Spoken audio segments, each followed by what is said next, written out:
Hey, Piggles. Oh, how are you, Piggles? Hi, Piggles. How you doing? One of my favorite things that ever happened up here, we had a new chef. And this new chef, he was pretty young, and he wanted to see the pigs. He was getting a bunch of pork from us. So he came up here, and he stood out here, and he said, you know, I'm 28, and I've never seen a live pig. You know, he's cooked lots of pork, and he's broken down carcasses and all that, but he said, I've never seen a live pig. He said, I don't know anything about them like this, but I just believe that if I were a pig, this is the way I'd want to live. And that just says it all.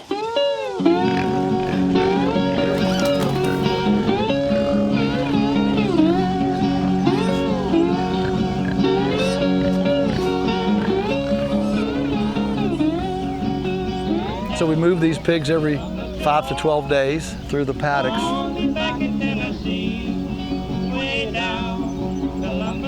So they get their salad bar and they get their feed.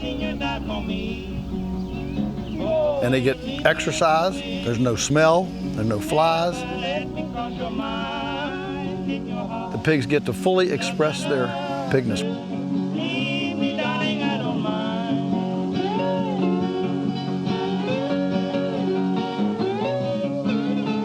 And in the confinement animal feeding operation, they're just confined in little slatted floor cells and high stress. The problem is that we have allowed ourselves to take a very mechanistic view of biology, and we inanimate it so that it's no more special, distinctive, different than a wheel bearing. Not only do we disrespect the spontaneity and livingness character of biology, but we also erode its specialness as an expression of God's creative power.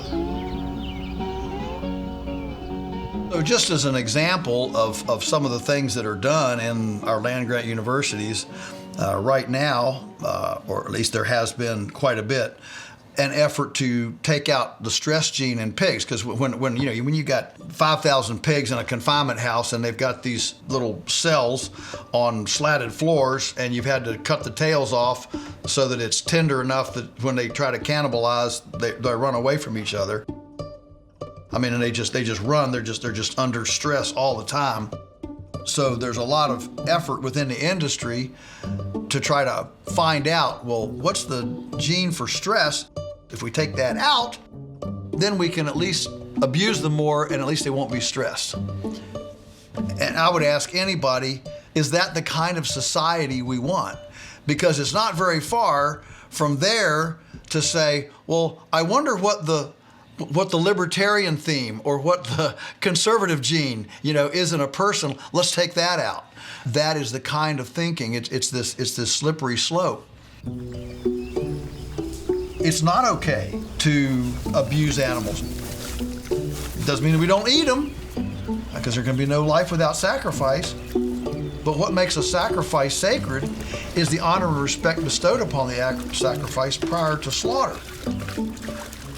There's nothing sacred about slaughtering a Tyson chicken. That's just sacrilege. It's just putting it out of its misery. One of our chickens is out here at fresh air, sunshine, green grass, bugs, and not living in fecal particulate all the time. That becomes a sacred sacrifice because it has fully honored and respected the chickenness of the chicken.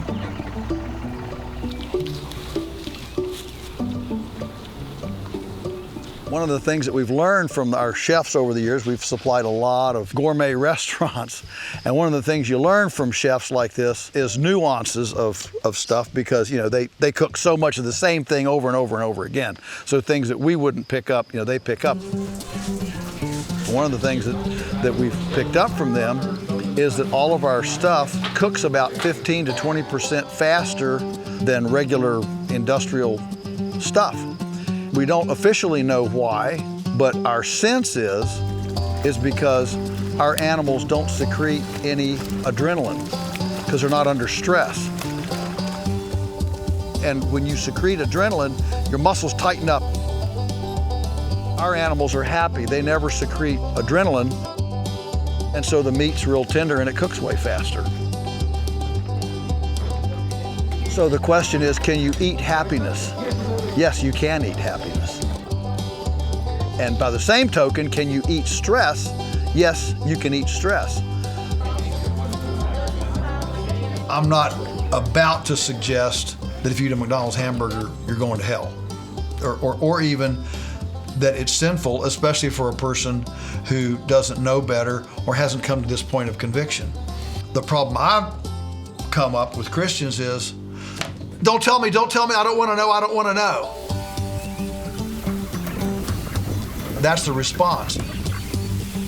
And I think the problem is that the Christian community, the faith community, has been so emasculated by the Gaia, creation worshiping, environmentalist persona that we have allowed ourselves to believe that stewardship is somehow unchristian. And that's why I'm suggesting, let's be Jacobs. Let's wrestle. Let's be willing to wrestle. I don't have all the answers, but to say that God doesn't care is skating on pretty thin ice, in my opinion.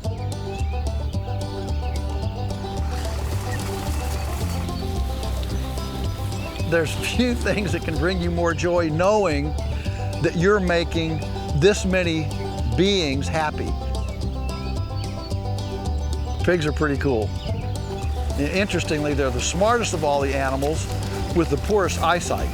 So if you combine intelligence with not being able to see, it means you're never quite sure what's going on. What are they doing to me? And so they are the hardest of all the animals to develop trust with.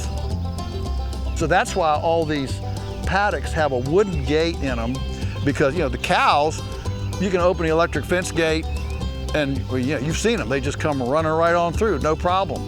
High trust. Pigs, what are they trying to do? That gate up or down? And they can't tell.